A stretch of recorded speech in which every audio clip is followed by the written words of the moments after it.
안녕하세요, 미셸입니다. 책 제목은 Radix Reading 또는 Listening for the TOEFL IBT이고요. 이거는 능률 출판사에서 출간되고 있습니다. 추가적으로 능률에서 제공해드리는 자료가 많이 있더라고요. 구매하시는 옵션에 따라서 필요로 하시는 구성이 달라질 수 있어서 링크를 각각 다 따로 만들었어요. 이 점도 함께 참고해 주시면 좋을 것 같습니다. 중고등학생을 타깃으로 한 토플 교재가 이 Radix예요. 그래서 블루 레벨로 Radix Reading 1 and 2가 있고요. Listening 또한 1 and 2가 있습니다. 방금 언급드렸던 블랙 레벨 역시 Reading 1, 2가 있고요. Listening 1 and 2가 있어요. 그래서 총 8권입니다. 우선 블루 레벨과 블랙 레벨이 있다고 말씀드렸는데요. 난이도 차이에 대해서 되게 궁금하실 것 같아요. 능률 측에 문의를 드려봤어요. 난이도 관련으로. 그랬더니 블루는 일반 토플 테스트보다 어휘나 길이감에서 난이도를 낮췄고요. 블랙은 길이감에서 난이도를 낮췄다는 차이가 있다고 합니다. 그래서 블루보다는 당연히 블랙이 조금 더 난이도가 있고요. 정확하게 렉살 지수를 측정하지는 않았지만 능률에서 출간되고 있는 비슷한 수준의 리딩 교재랑 비교해 봤을 때 블루의 렉살 지수는 900에서 1200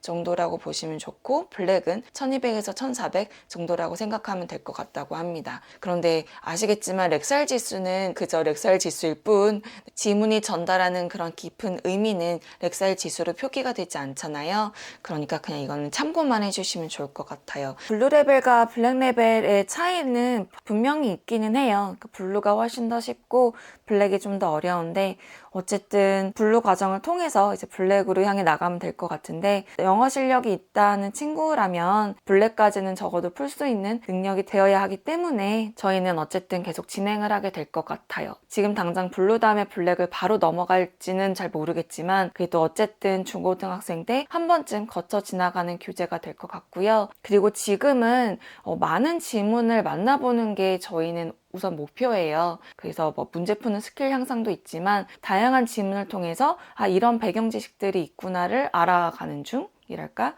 네, 그래서 좀 아이가 좀 덜 친숙한 내용들은 나중에 기사를 찾아본다거나 더 추가로 책을 찾아본다거나 그럴 예정인데요. 어쨌든 이런 토플 교재가 있으니까 제가 따로 기사를 엄청 찾아볼 필요는 없잖아요. 그래서 그런 의미에서 저희는 이런 교재를 사용하고 있어요. 그래서 초등학생 때 좀 원서를 어느 정도 글밥 있는 책을 읽는 친구다. 그런 친구는 중학교 이제 넘어오면서 문법도 커버해야 되고 리딩이나 리스닝을 커버해야 되잖아요. 좀 준비를 해야 되는데 어떤 교재로 하면 좋을까를 저희는 고민을 하다가 이렇게 토플 교재로 진행을 하고 있고요.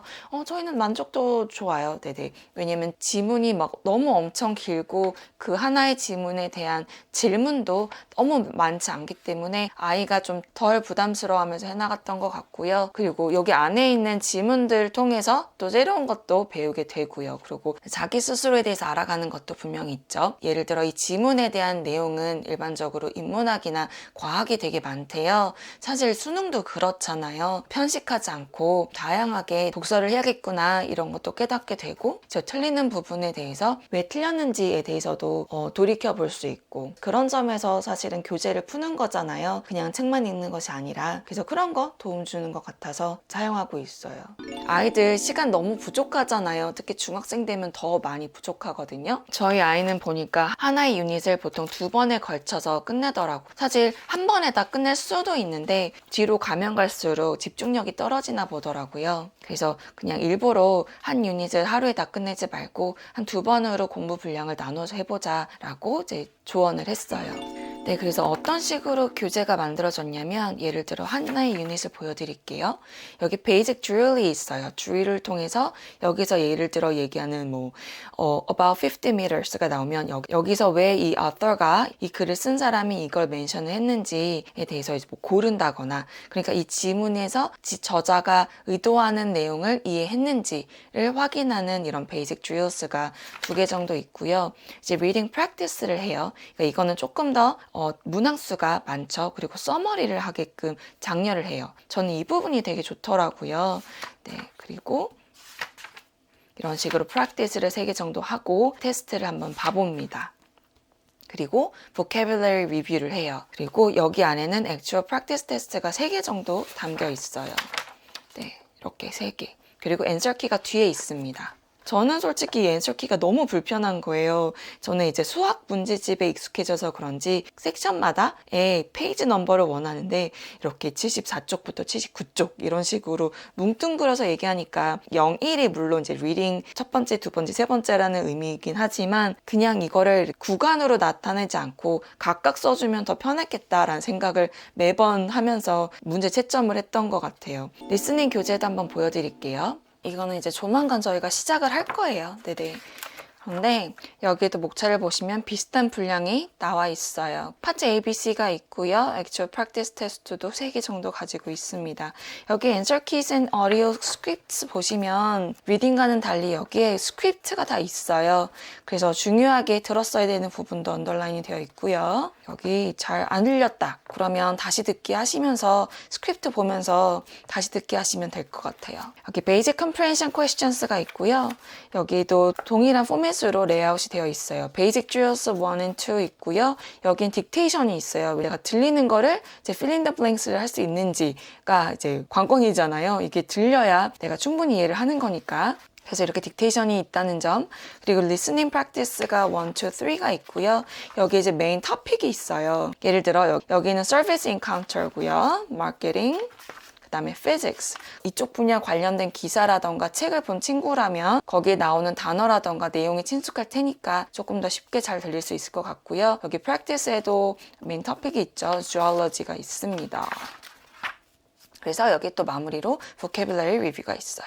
네, 그래서 이렇게 비슷한 방식으로 연습을 하게 되어 있습니다. 그래서 여기에 이제 어떤 류의 질문들이 나오냐면요. 메인 아이디어를 묻는 거, detail, function, attitude, organization, connecting content 하고 inference예요. 그래서 여기서 문제 푸는 요령도 이제 안내를 해주는데요. 이제 모든 듣는 거를 다 암기를 하라는 게 아니에요. 그러니까 조금씩 중요하다 생각하는 부분을 take notes를 하라고 하고요. 그래서 여기 듣기 평가를 할 때 조금 중요한 부분은 여기서 나오는 말들을 모두 다 암기를 해야 되는 건 아니거든요. 그러니까 조금씩 노트를 작성하면서 중요하다고 생각하는 부분을 그런 노트 테이킹 연습하는 과정을 지금 하신다고 보시면 되세요. 여기에도 note taking strategies라고 해서 how to take conversation notes 에 대한 설명이 나와 있어요. 이런 것도 한번 봐보시길 추천드려요.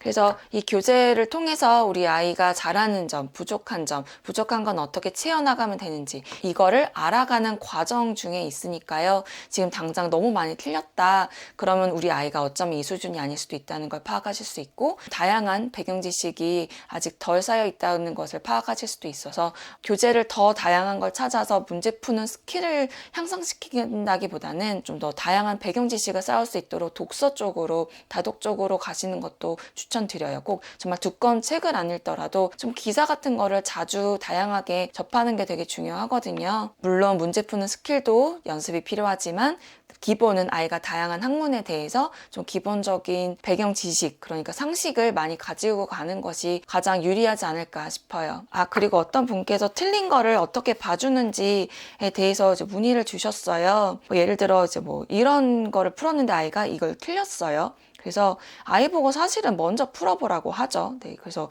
이거는 심지어 한 번, 두 번, 세 번째 풀었을 때 맞았다는 거거든요. 그래서 아이가 왜 이거를 틀렸는지를 스스로 파악하게 저는 오히려 더 장려하고요.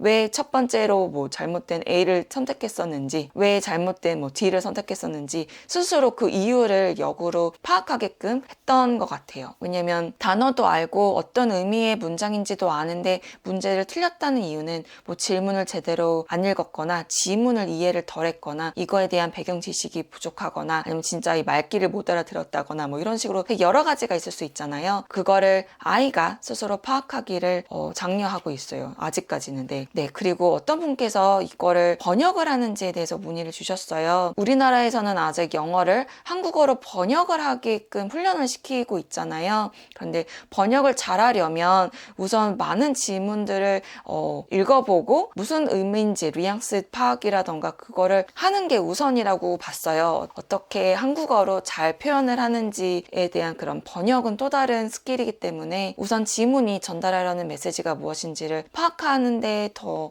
포커스를 하기 때문에 저희는 직독직해는 하고 있지 않고 그냥 풀어요. 네네. 아마 이거는 원서를 좀 다독을 통해서 영어를 배운 친구들이 이런 식으로 하고요. 나중에 좀 더 정교하게 정확하게 번역을 할 수 있는 능력을 키우기 위해서 무슨 말인지 한국어로도 충분히 매칭이 되게끔 하는 건 또 이제 훈련을 할 수가 있겠죠. 그런데 처음부터 이거를 번역을 하고 있으면 너무 시간이 부족하잖아요. 그래서 지금은 우선은 제대로 처음에 읽었을 때 맞추는 걸 목표로 하는 것 같고요. 나중에 이제 너무 많은 문항수가 틀린다. 그러면 왜 이게 틀리는지 이제 국어와 영어를 매칭하면서 학습을 해 나가게 되지 않을까 싶어요. 네, 오늘 영상은 여기까지고요. 오늘 영상 통해서 저희 가정에서 사용하고 있는 레딕스 토플 문제집 리딩과 리스닝 소개해드리면서 공부로 진행해 보았습니다. 더 추가적인 질문 있으시면 아래 댓글 남겨주세요. 끝까지 시청해주셔서 감사드립니다. 저는 또 다른 영상 통해서 찾아뵙겠습니다. 모두 건강하세요. 감사합니다.